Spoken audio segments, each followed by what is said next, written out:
Hello everyone, Adam Steele here, and I'm back from NAMM.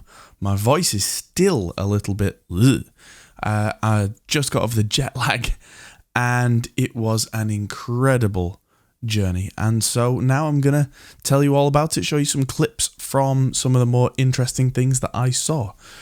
There's no podcast this week because I'm back on tour with Monuments for another week, which is why there's kind of all this mess behind me. But without further ado, let's show you some cool stuff from the NAMM show. First thing actually is something that happened just before the NAMM show, which was the Hollywood Artist Expo.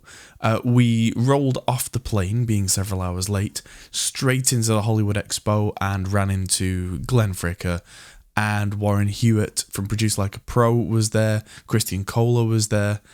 There were loads of great people, and we got this photo before having a quick chat before having to run away and prepare for NAMM, which is the main focus of this video. First thing I got to see when I got there was the stuff from my friends at Two Notes. They had the Revolt guitar and bass, which I was expecting to see, but they also had the Genome alpha build, which is their software that's going to replace Wall of Sound, and that I did not expect. So here's some footage and some talking from those guys explaining what's going on. I'm at the Two Notes booth. This is Guillaume, the CEO of Two Notes. Hello! Hey, how are you, Adam? Exhausted on day one. It's good. well, you didn't have a booth to set up, so come on. Well, it's fair. But I'm kind of babysitting Glenn Fricker, so I'm not. Sorry, Glenn. Yeah, okay. But yeah, last time I saw you was NAMM 2020, and you had the big release of the Captor X, and that went really well, right? Yeah, we were actually quite surprised by the response from the market. I think during COVID time, it really got locked up, and when you're a musician and you have time on your hand and you're locked in your home studio, what do? So we thought we would sell a few thousand a year, and I think we're now down to more than 20,000 units or something. It's been, for something that niche, it's been really a surprise, a very happy surprise for us, and I'm glad. Thank you, everyone. Thank you so much for endorsing that product. I think it's a good product that helps, but it was a surprise, and we got a lot of very positive feedback about it. And actually, it puts a little bit of pressure on us now. Yeah, you're playing with the big boys now. Kinda, yes. And we need to come up with big things too, so yeah. Well, talking about playing with the big boys, you've been collaborating with other companies more and more. We've seen the Victory V4 guitar series. That's all new this year, right? And they've all got the Victory cabs, which I did. And they're doing great, right? Yeah, so we have the Victory, we have, Rev has some new amps as well. I guess you'll go there if you didn't do already. And we also have Laney, which is one of our new partners. And I have to think, because I shouldn't talk about the ones that are not public yet, but we have some more coming in, yes. But the Laney amp, actually that's the first time I saw it, so it's right here. So you can take a look. There is a Two Notes logo at the back of it. So I'm very happy that more, let's say, traditional amp builders, and they know how to do tube amps, so they come to us to help them with the direct or headphones part of their tone. And it's very interesting. It took some time because we've been promoting that way to use a tube amp for nearly 15 years now, and it's still just catching up. But I mean, it's great. It's not. I mean, our market's quite conservative, I think, but it's getting there more and more. So I'm very happy with that. All the products are really kind of coming together all in one go, right? Because like there's the Le preamps were good, but now the Revolt I think it's gonna go crazy. So I talked to Justin about the details of the Revolt, and we'll cut to that here. So this is Justin. And Justin is one of the Two Notes team who knows all about the new Revolt guitar and bass pedals. So we've seen the Le Preamp series before. This is quite different, isn't it? What's it do? What's different? What's new? So the first thing is the La series, the crunch, the lead, the bass, the clean. This is not just all those smashed together or the guitar ones smashed together. This was a ground up redesign of everything. So it's a lot different, but some things are familiar. The first thing is it's sort of a hybrid channel-wise of the 3 guitar preamps together. So you have a clean side, which is based off a Fender Bassman. We have a crunch side, which is based off a Marshall Plexi, but it's got more gain on tap. So it goes from like Plexi all the way up to super hot-rodded Plexi. And then we've got a channel that was from an SLO 100. And when we designed these, we actually had the physical amps, and we were A/Bing through captors of the real amps back and forth through an amp switcher. So they feel and react exactly the same. Couple other things is we have a boost that you can put into all 3 channels that's completely assignable. It's a fixed like boost gain type of thing, but it works equally well for all the different settings. So you kind of have 3 channels, but then you have kind of boost on each channel. Something else really cool that this will do is we designed this as a all-in-one solution, so it has a balanced out.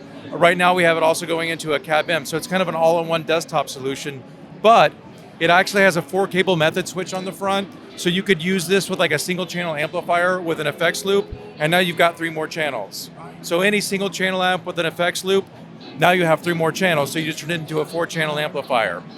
And I can see an effects loop on the back as well, so you can put things in before the output and then send all that to front of house? Correct. So you have a series effects loop in there, and we've got a couple pedals in there just to demo that, and it's pre-outputs. So you can add all that in there without doing the post-type job.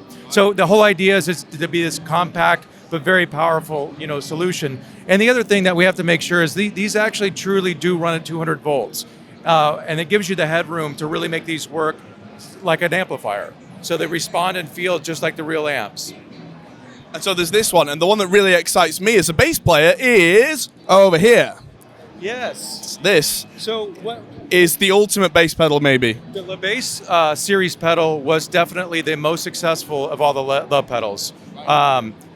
We have tons of fans, and it's like, well, what do you do with that? There weren't 3 La Bass pedals. There were 2 channels, but there weren't 3. So we did something very interesting. Again, there were ground-up designs. So the first channel is based off an Ampeg SVT. Yep. The second channel is based off a Marshall Super Bass. And the third channel is based off a special preamp that we designed that's got an extra feature that's adjustable. And this is tons of grit and grind. If you want Muse, if you want any kind of contemporary, high gain bass that stays clean, this is it. And then we added a dry wet, so you can blend back in the clean signal to that. So this doesn't have switchable boost, but it does have the dry wet signal in there as well. And it's got all the same output jacks as before. So this is a one-person show full bass rig of three different rigs. So you can go from your clean, add some grit, to full saturation. That's incredible. I'm really looking forward to checking these out properly when they're ready. But yeah, thanks for talking us through that. Thank you, Adam. But yeah, I mean, it sounds fantastic and it's got some great features and it's everything you guys have learned, right? No, absolutely. Well, there are 2 things. Well, first of all, yes, we've learned a lot with the first 4 low preamps, but also I wanted to spend a bit more time working, especially on the voicing of those products. It's a very different job to develop something that has a voice compared to doing modeling. Because modeling, you try to replicate something.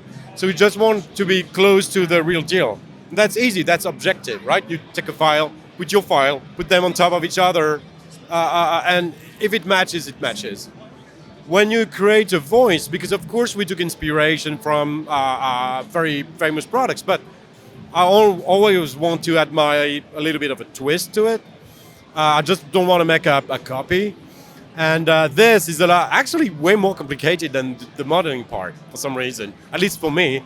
So this time with Revolt, I spent actually the right amount of time to polish the voicing. Of course, I'm not doing that alone. I have a whole team with it working on it, but I'm usually the one saying yes or no to things. And the bass stuff, because I'm not a bass player, so we had a lot of bass players trying it and helping us during the design, but still, the bass, I spent more time on this one than the first one, which was a good success. This one, I'm really, really happy with it. Right. Yeah, having just tried them for the first time today, I'm really excited to show other people these because, yeah, you're going to see them on a lot of boards. That's what we want. And how do you find the finish on them, the look? The look is really nice. It's clean, even down to the form factor. That like the preamps were cool, but they're so tall on a small board that could be a problem. These are just the wide; they'll fit on anywhere, right? That's clever. No, yeah, I wanted to do something, and we wanted to try a new finish as well on them. So I think they are easy to understand. With the original preamp, I believe the fusion stuff was a little bit confusing to some customer. So that's gone, and instead of that, we added a third channel. So 3 channels, clean crunch lead, same for the bass. Simple, easy to use, not a ton of knobs. I hope people don't get confused by them. But it's and also a lot of people have been asking me, why didn't you put the modeling stuff in there? It's like, Revolt is a 100% analog product, okay? The goal, you plug the guitar, you plug your FX, go to the front of the house, that's it, okay? It's fast, it's designed to be operational and good sounding within a minute.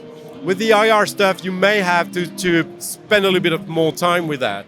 I mean, I don't, because I know it very well, so within a minute I'm able to do a good sound, but for a beginner, let's say, or for some people who are really not liking the digital side of things, or like the latency sometimes, or whatever, there are many reasons not to use digital. This is their product. That's a product I designed for them. Fast, easy, effective. And when I don't play on stage that often anymore, but when I go on stage, I just want click this here. I hear myself, I hear the others. That's it. Job done. Fantastic, that's what you want. So that's an entirely analog pedal, but that's not all. The other thing that I've seen today that is new, fully digital going the other way, is Genome, because I've been a Wall of Sound user forever, and so it's now evolved that this is something like space age. Wow, what? Well, so we've been working on Genome for more than 3 years now, I think, and we've been trying to keep the secret as long as we could. Now I'm happy to show a first version of it. So we'll have a beta running in September. And in that beta, you will find, well, all the stuff you loved in Wall of Sound. So the Dyna-IR section, some EQ, reverb, all of that is there. But we have more stuff. And especially, there's a new way to use that. It's more, I would say, it's a little bit like a DAW for your guitar. You have 8 channels that can be all stereo plus input output, so that's 10 stereo channels you can mix, send one to the other, use a lot of new studio effects. So you can plug in there either your load box, for example, you have an analog captor, you go into the new Genome and use, for example, the Captor X Post Effects section, you will have that in Genome. Or if you just want to plug the guitar like you would do with the Cabin Plus, you will find clean guitar amp we have in Cabin Plus, or the bass clean amp we have. And then with Revolt as well, because all the 2-note products come with some Dyna-IRs. Revolt will come with 10 Dyna-IRs that you'll be able to use in Genome. So I believe that's the setup you saw here with Jeremy, where you have Revolt going into an audio interface, and then the Genome thing doing the Dyna-IR and the effects. And of course, you can guess that we will have more effects. It's a little bit empty right now. It's just the beginning. I actually don't remember. Maybe we have 10, 15. I don't remember how many.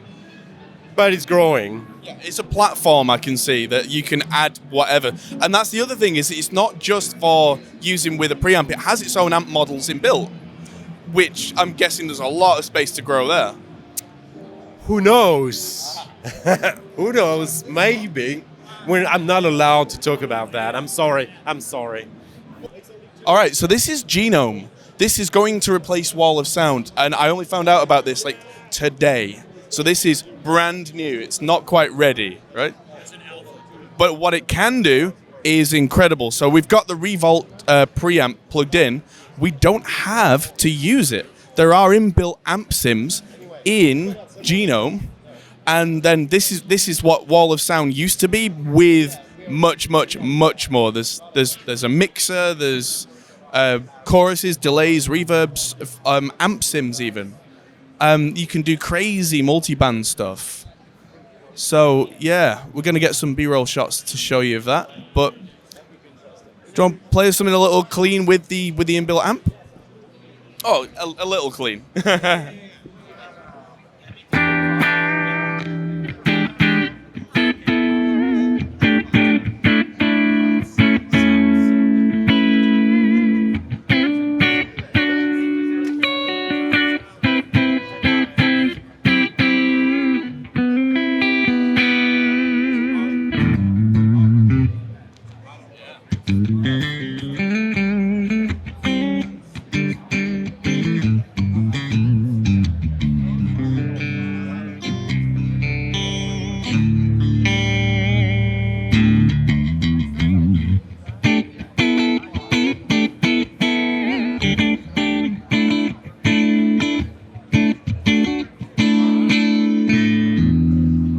What you can really do with this is like, yes, we got the new Revolt preamp, but with like if you've got any amp with a load box, you can turn off the amp sim, go for the cabs, and you can do some incredible sounds.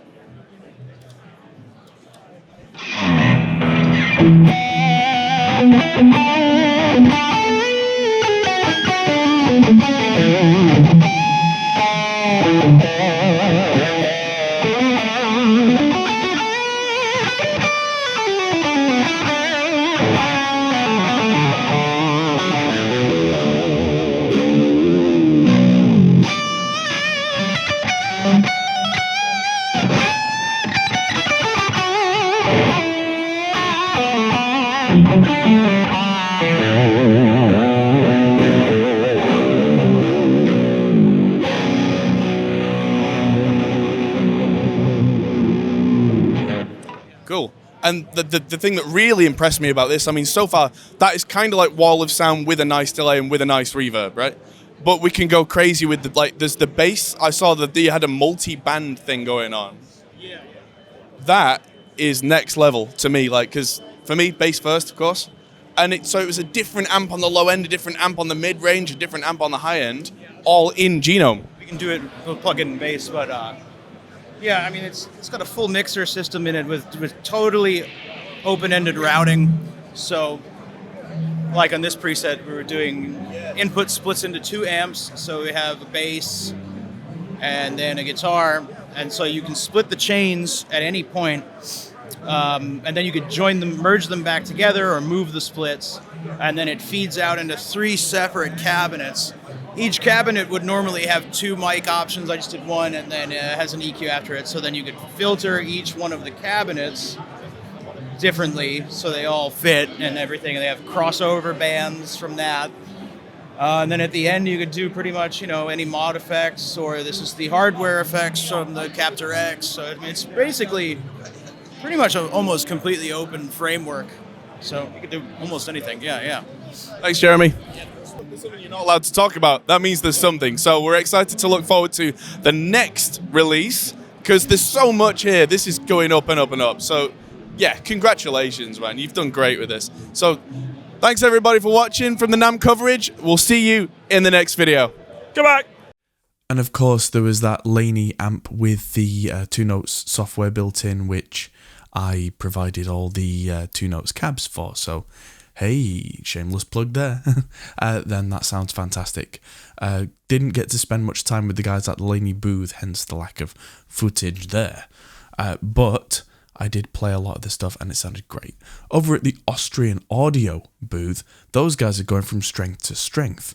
They've got loads of new microphones, new headphones, and they are expanding their empire by degrees. So let's go over to them now. I'm here with Philip from Austrian Audio, and since we saw you at NAMM last time, things have exploded for you guys. I mean, well done. Just for everything. I mean, how's it feel to be growing like this?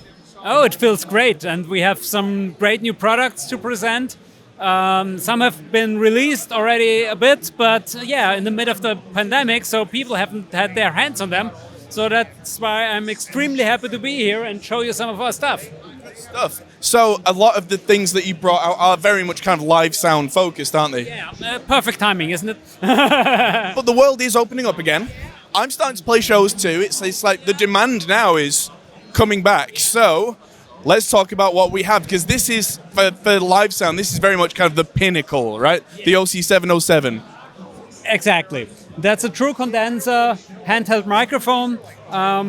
We have the small diaphragm capsule here that we developed exclusively for Austrian audio. So it's an own developed capsule again, like we did with the large membrane as well.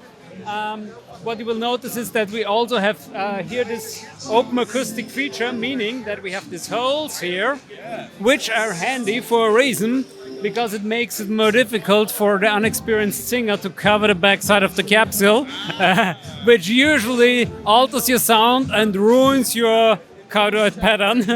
And then it goes weep, you know that. So Muffled sound. exactly. So this makes it a bit more difficult to really cover it. Microphone comes also with a high pass included, so you don't need to fiddle that much on the mixing console. Yeah, that's the condenser version, but we also have a dynamic version. Actually, that's an active dynamic microphone, meaning it requires phantom power. Why did we do that?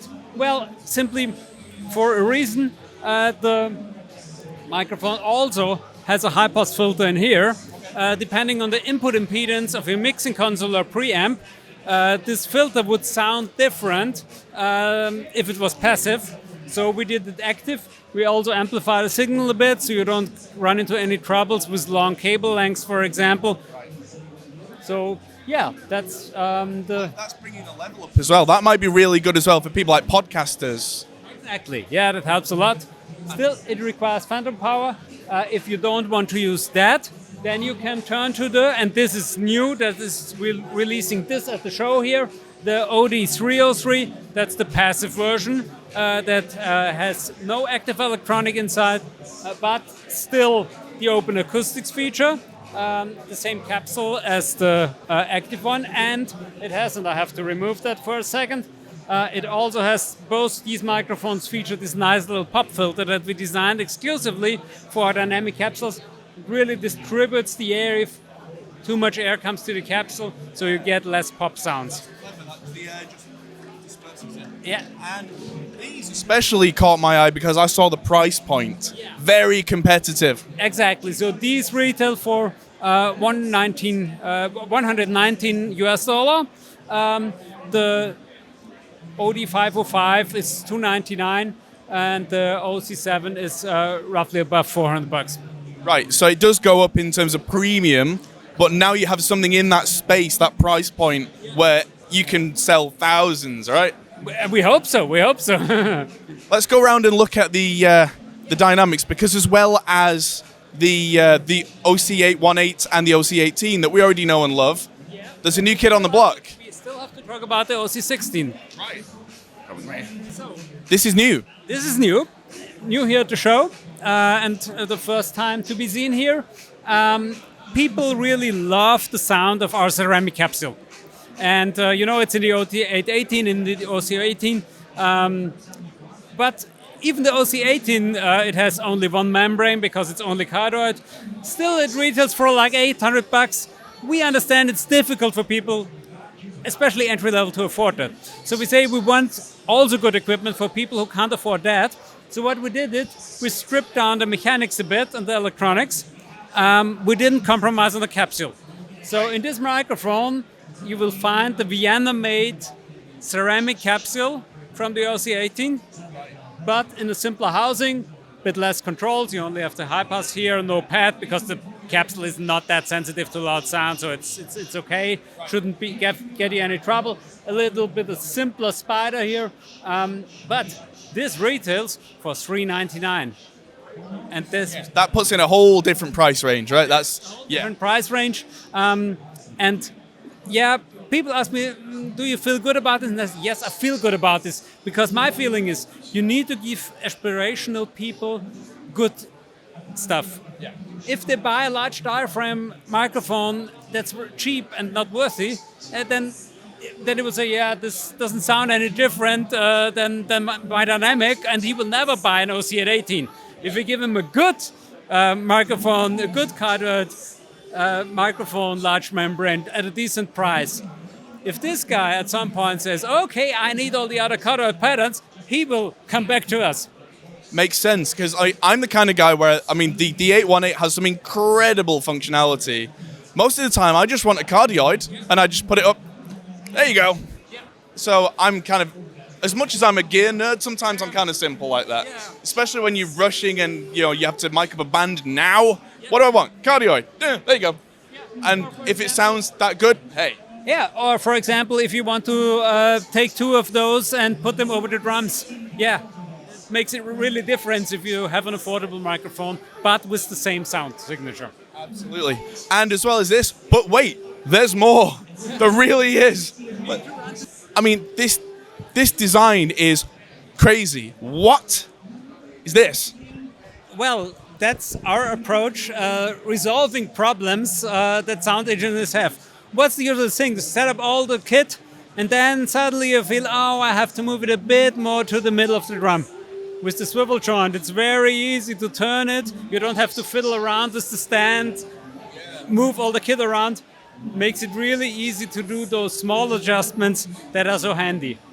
Also, this is active dynamic. Also has a filter in there with the high pass filter. Also a pad, because we amplify it a bit. So in case you would overdrive your pre, you can put in the pad. And that's also $299, so a very affordable price point. The OC7 is the condenser version. It features basically the same condenser capsule as our handheld condenser. So it's a relatively small capsule, but we still have given it a bit of a more robust grill here. So this microphone can also take some hits from drumsticks or so on. This happens, yeah. But it's a true condenser that's really roadworthy. That was our intention. Also, you can use it in the studio as well, because very nice sound and very low noise flow, so no problem at all. Also here with a high pass filter and a pad. Want to talk to the pad? The pad really reduces the voltage on the capsule, so this makes the capsule less sensitive. So this microphone can take up to 160 dB. Yeah. Yeah, that's like, I know some very loud drummers, and that's way more than even them. Yeah. That's crazy. So you will not run into any problems with this one. That's amazing. I mean, I can see this as a studio instrument. On a drum kit, if there's cymbals like right here, it's really hard with some kind of end address condensers trying to get them in. It's impossible, and this just changes that. That's very clever. And of course, for the more conventional, we also have the CC range. We have the CC8, that's a traditional stick microphone. Also the small condenser capsule, true condenser.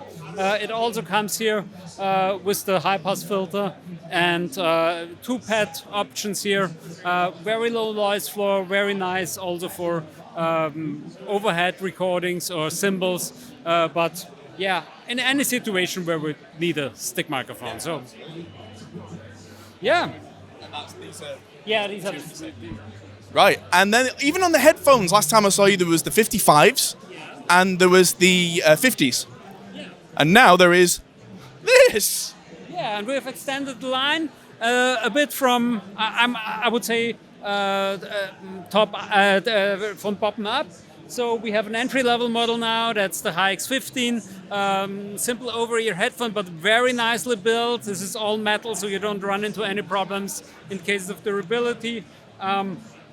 This is slightly above $100, so it's really good value for money. Then we did also the HX25 Bluetooth, and you might wonder why a Bluetooth headphone in a pro audio company, but we thought about that. So it has all the usual controls here on the slider, but you can plug it in.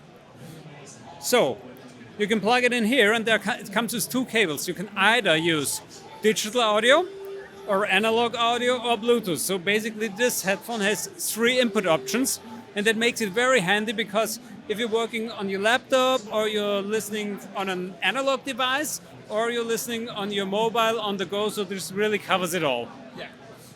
Very clever. I have a pair of these now, and I use them all the time, and they're very, very versatile. It's so handy. But the ones that I haven't seen are the 60 and the 65. Yeah. So these are the open back range now, right? Slightly different philosophy from the 55s, which are very like, oh. Yeah, the 55 is a very pro-oriented headphone that really uncovers everything. Yeah. A lot of people like it. Some people like it not so much, which I can get. It's not so much for recreational listening, but we have updated this to the HX60 here. That's closed back with a more, I would say, a more common sound signature. So still great for all options like FOH or also for mixing, but not so much. Not so much showing everything. Yeah. Makes sense. I mean, the way that I use the 55s is that I use 2 pairs of headphones generally to work with, something that is a little more comfortable sounding. And then I used to get problems where I would send things to people and they'd be like, the vocals are too bright with too much S-ing, and I'd check on those and go, oh yes, oh yeah. And now that problem is fixed, but yeah, I should get a pair of these from you and see about using these as more of an everyday kind of thing. Check them out, and if you want to go for the open back model that the gentleman here is wearing at the moment, so that's the open back version for mastering and editing, obviously not for anything where there's an open mic around because of the bleeding, but still very nice and good for long listening sessions. Absolutely. So yeah, new microphones announced at the show. I'm sure there's much more to come that you can't talk about as well, because there always is, right? But yeah, this compared to last time I saw you, which was cool already, this is so much cooler. So yeah, I'm really looking forward to even more cool stuff. So yeah, Philip, thank you for talking to me, and I'll see you again on the channel very soon. Yeah, thank you very Thank much. you. Thank you. Cheers. Audeze are a company that I know from the hi-fi world, very well respected headphones, and they are moving into the headphone market with their Manny Marroquin signature headphones, which I would very much like to get hold of a pair of those because, oh boy. I'm at the Audeze booth, and historically Audeze have been kind of associated with high-end audiophile premium, but not really pro audio so much, and now making a big change. Right. This is Chris from Audeze, and what are we doing that's the big push into the pro audio market? Well, we've kind of been inching our way into the pro audio market for maybe 5 or 6 years, but that was almost by accident, where we started making a headphone, the LCD-X, and the pro audio world kind of fell in love with it. And then we decided, okay, well, let's go take a look at that market. Well, then we met up with Manny Marroquin, that we worked with on this headphone, the MM500. He's become part of the company. He's head of pro audio for us. And basically now we're saying, okay, we are a pro audio company, because with all the experience that we've gained from the LCD-X, the LCD MX4, and other pros using our headphones in the years, we decided this was now the time to really kind of make us almost like a separate division of Audeze to handle the pro audio market. Fantastic. And the thing with Manny, I heard off camera that, like, a lot of signature products, it's just a bit of signature on there. Apparently this is not that, right? You've been working with him quite extensively. Yeah, we've been working with Manny for since about 2016, I believe, like really, really early on, when our VP gave him a pair of LCD-Xs to try, and he wouldn't give them back. And ever since then, we've introduced him to each new headphone in the line, to the MX4, the LCD4, the LCD5, and then at this point he's now said, well, each model has been progressively better for him, and he's offered us more and more feedback on each one. And with this one, he said, okay, it's time to do it. Let's just make this official, and I want to help co-design this headphone with you.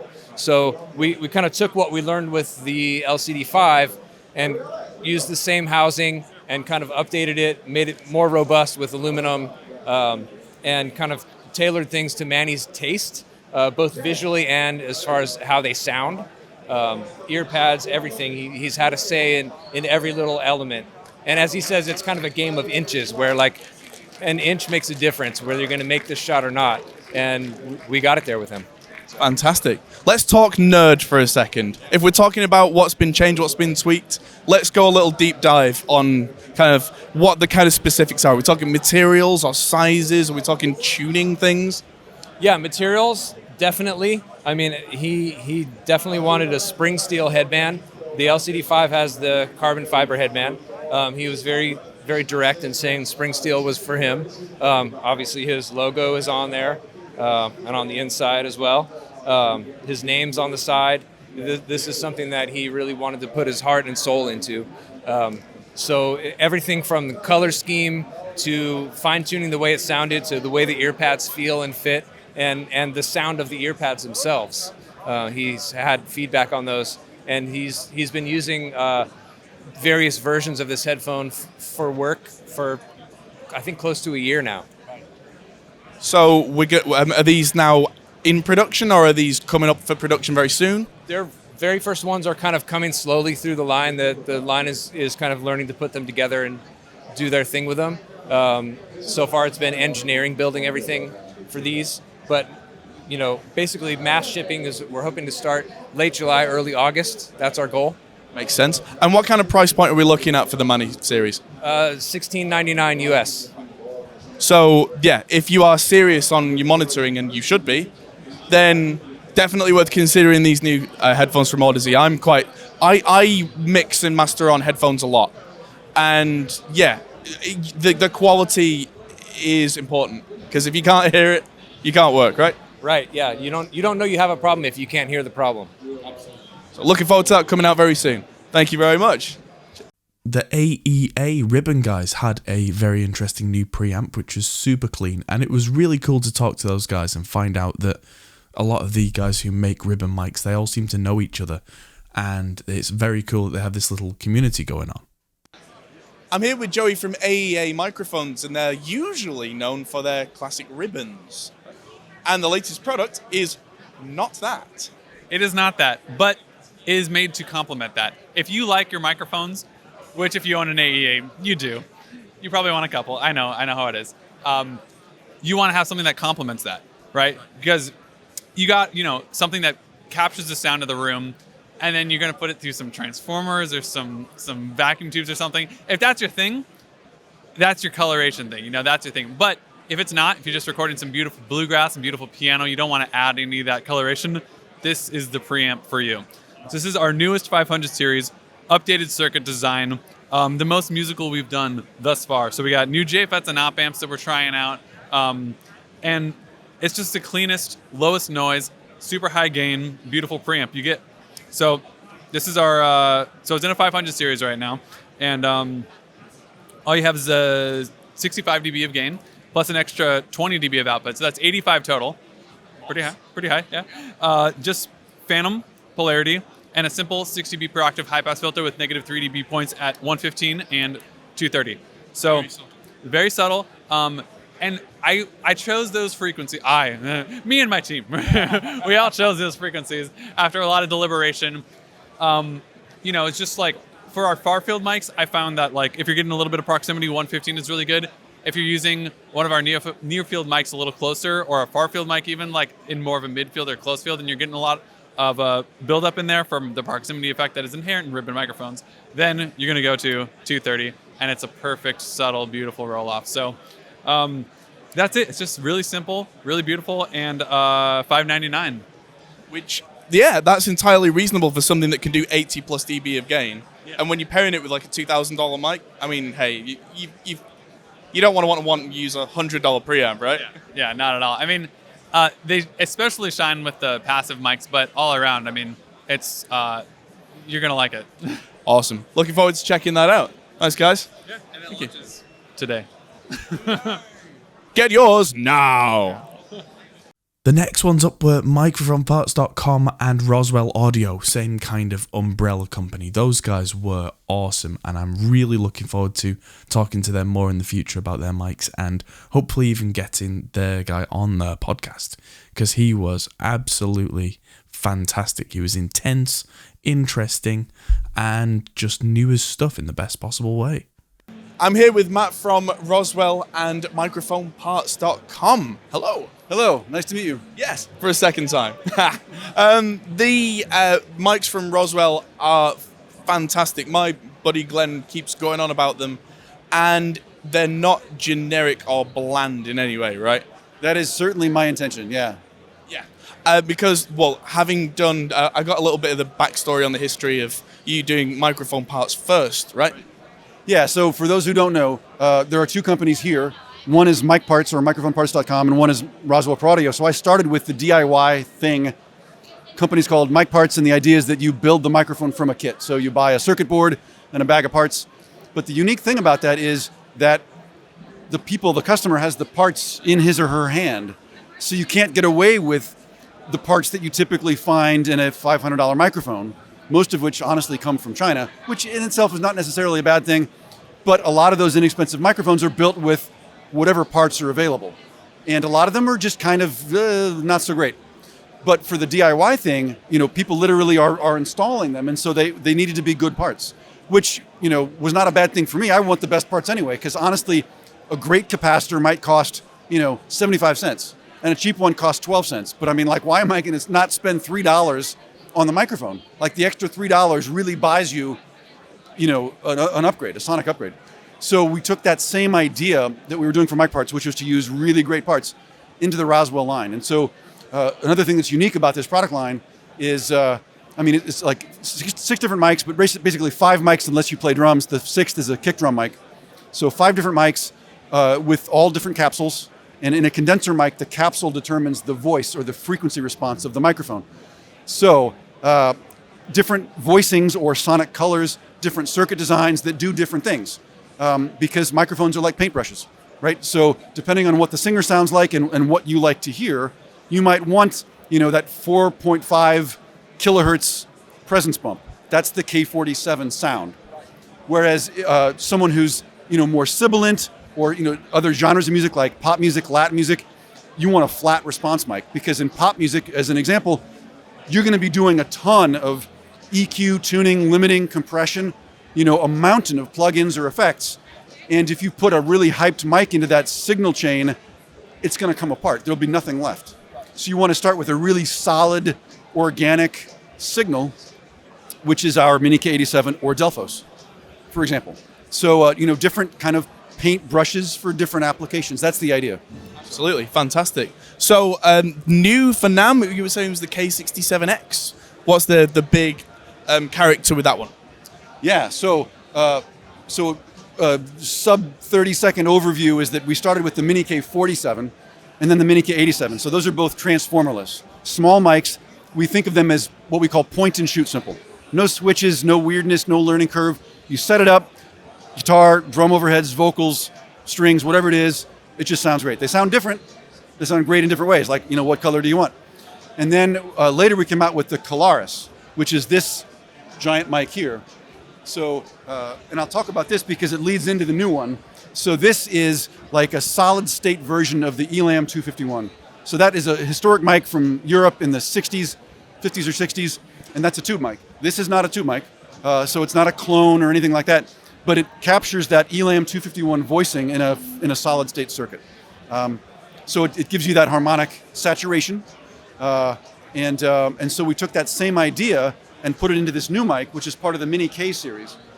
And so the new one has no switches. Again, point and shoot simple. It does come with this shock mount. We call this the Cutaway shock mount because the front is sort of sawed off, which means you can get it up next to a guitar cab without being pushed away by, the shock mount. Yeah, I've had that issue before. Yeah. So this has a giant transformer in it, an output transformer. And the whole circuit was designed to create some of that second harmonic saturation, which gives you some richness, some warmth, some analog kind of color, which works really well for a digital recording chain. When we were all recording to tape, and I say we in the sort of poetic sense because I never had a tape deck, but except for 4-track. But in the old days, when everything was to tape, you would get a lot of that kind of saturation from hitting tape. And from tubes. Everything was tubes then. So now everything's solid state and digital, and so on your digital recording, your DAW, what you put in, as you know, is exactly what you get out. There's no high frequency roll-off, there's no natural compression. So, kind of heating up the sound a little bit with some saturation can really help it sound better. And it's you can do that with plugins, of course, too.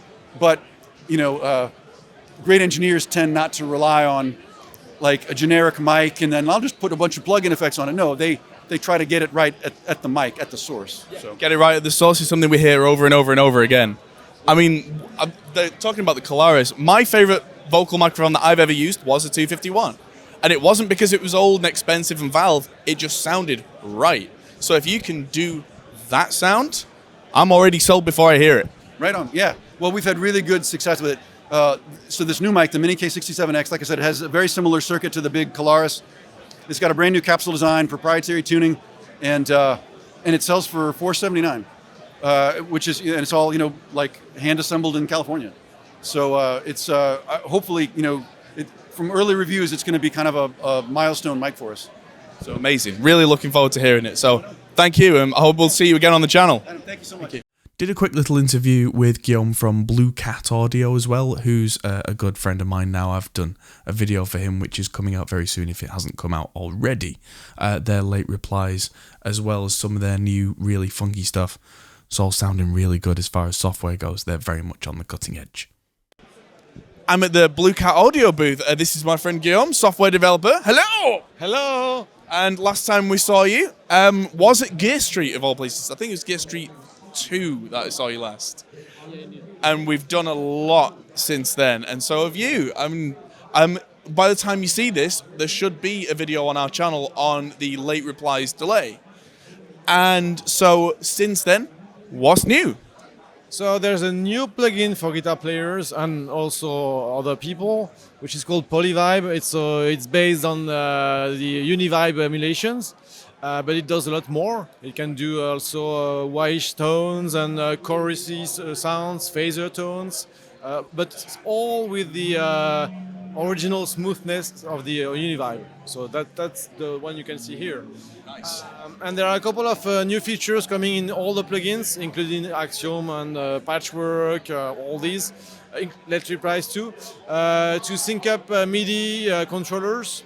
So you can already use MIDI controllers to turn the knobs, but now when you turn the knobs on the software, it's going to get back to the MIDI controller as well.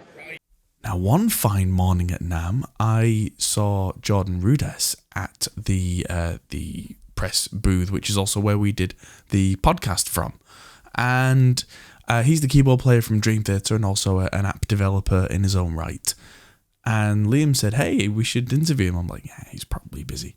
So, of course, Liam goes over to his manager and has a word. And before you know it, I'm talking to Jordan about what he thinks the future of music tech is.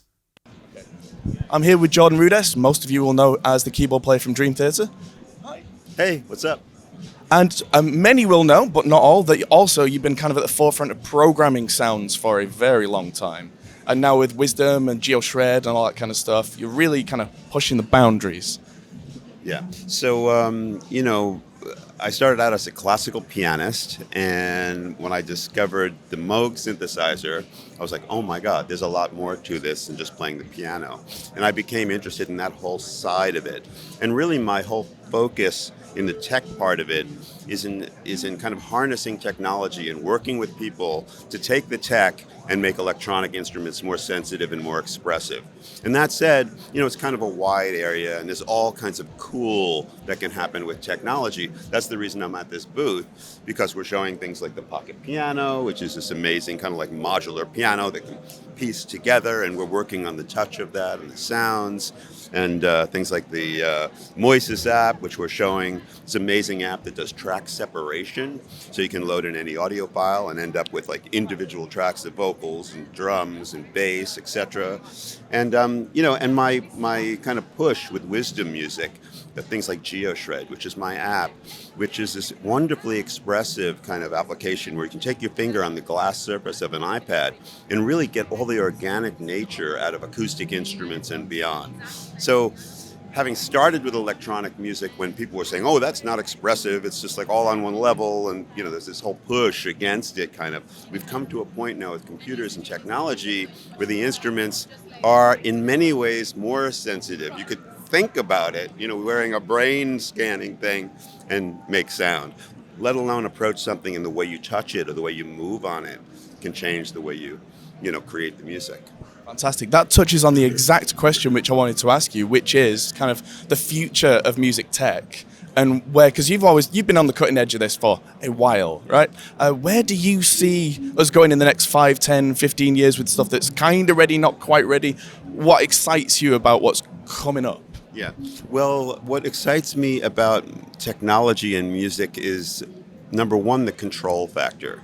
There's all these amazing things that people are working on, things like being able to play in the air, and not that I'm necessarily a huge fan of just playing in the air, because I like technology that incorporates all the senses. I want to be able to feel something. So yeah, if we get to a point where you're wearing some kind of headset and you are playing in the air, but you have sensation, whether it's through some, really thin glove technology or some other way to give haptic feedback, that to me is cool when you start applying your physical and your mental energy and therefore incorporating everything about who you are. That's kind of where I think it's going, and that's what I'm personally interested in. So, and I'm excited about all the AI, the neural network stuff, machine learning.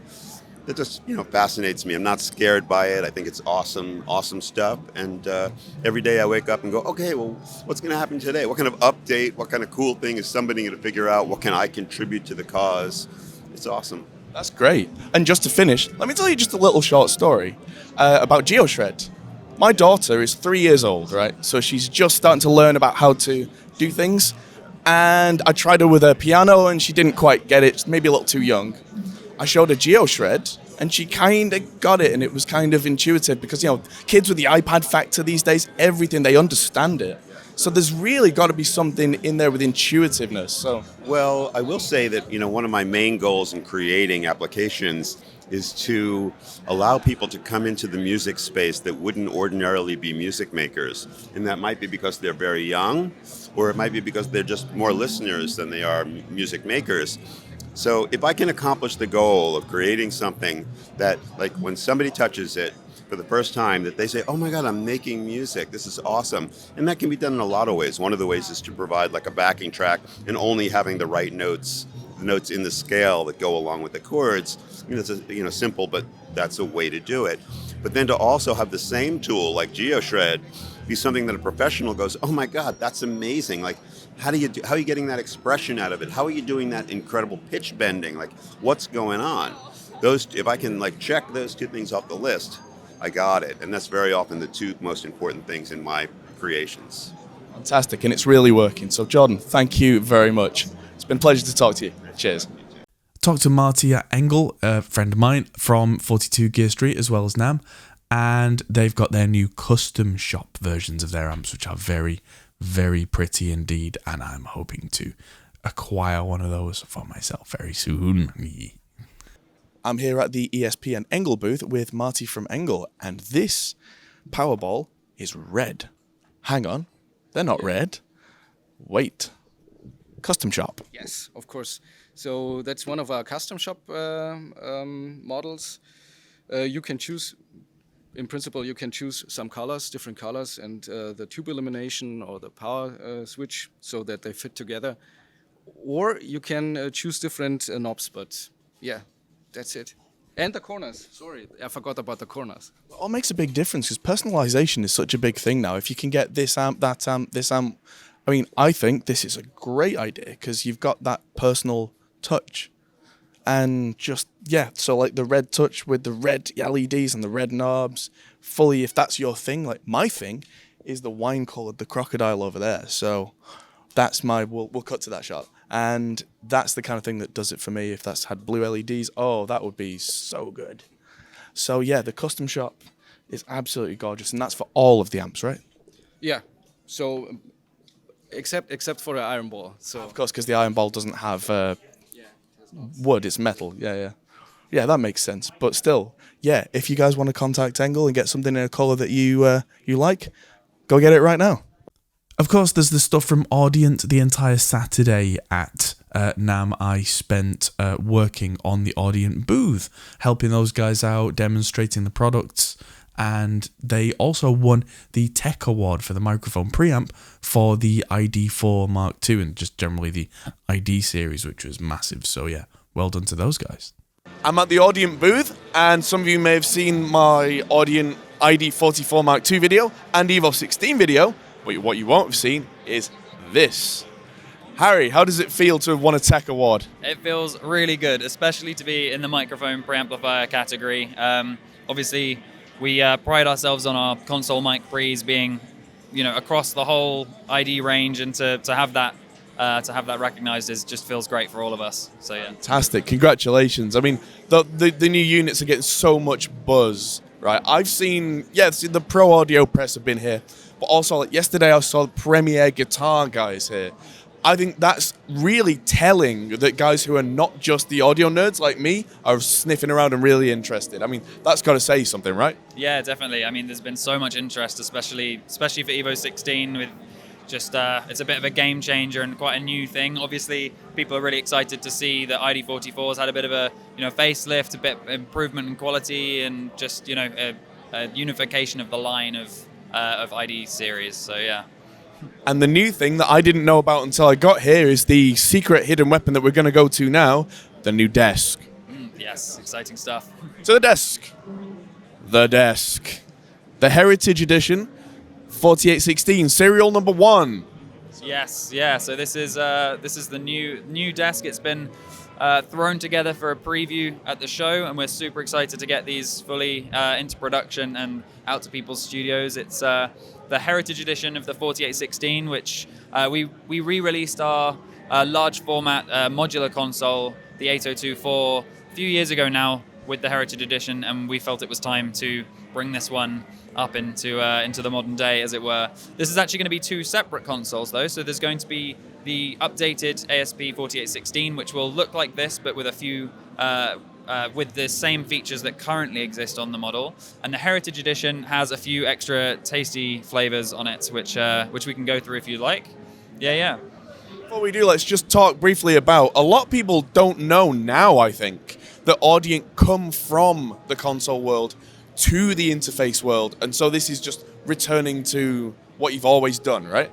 Yeah, so we started making consoles back in the late 90s, and that was the first products really were these giant analog consoles. And it was only relatively recently we actually moved into audio interfaces. I think it was probably about 8 years ago now. And before then it was pretty much just large format consoles, a couple of preamplifiers and things like that. But we still make them. They're still shipping out of our office, almost on a daily basis. So it's great to still be making these and to also still be able to, upgrade these, and people still want to see all these new exciting features. And so, Harry, thank you very much. It's been a pleasure. Yeah. We saw the very pretty mics from Soyuz and their launcher, and there's this kind of new stereo, very clever deluxe version of the launcher coming out. So that was something that was very interesting. And also the new stuff from Neve. So yeah, here's me talking to Joe Heaton from Neve. I'm at the AMS Neve booth with Joe Heaton. Hello. Hello, very good to see you. You too. And congratulations on the Tech Award. Thank you very much. For the 8424. Do you want to tell us about what this does and why it's a winner? Okay, so the 8424, this is a producer's console. It's the first console of its kind that's been specifically aimed for artists and producers. So it's designed to have ideal inputs for your recording at home. So you have DIs, you have 1073s built in, and then 24 line level inputs so that you can sum a large channel count through the console. We can also mix 48 if you want an even larger session, essentially. Full DAW control, multiple DAWs are supported, such as Pro Tools, Logic, Ableton, Studio One, and Luna. So it's just designed to be a great little workstation for artists and producers who want serious Neve quality sound. Amazing. And obviously it's worth the award. But yeah, the other two things, one is the 2-channel interface, which, oh my word, that is a big boy. Yes, yeah, it's a serious piece of kit. This is a new venture for Neve going into the audio interface market. It's our first 2-channel audio interface with preamps that come directly from the 888R console. So it's designed to be very high quality on the front end and with high quality ADC and DAC chips on the back end too. So you plug this into your Mac, bus powered, so you can take it anywhere you want to go. And it gives you everything you need to record really, really high quality. Amazing. And we'll move over to the big boy to talk about the other new thing, the Genesis with the Atmos. So behind me is the Genesis console, which is kind of the flagship, right? Yeah. But this is new. This is Atmos. Yeah, so what we're doing here, now this is just a proof of concept at the moment. This is not a released product. It's just showing what we can do. So the AMS Neve team helped to actually develop the Atmos format many years ago with Dolby for the DFC film console. So we've got a lot of expertise in working in 3D audio. Of course, that's mostly for the film industry. But what we've done now that Atmos for Music is really taking off is to think, how can we enhance analog console workflow for people who want to mix in Atmos on an analog board? And the Genesis really has everything needed to be able to do this. It's an analog console, but it has clever digital control over everything. So that kind of gave us a back door into thinking, how can we expand this? How can we use what we've got to be able to mix it in Dolby Atmos? So we're running audio through the channel strips of the console.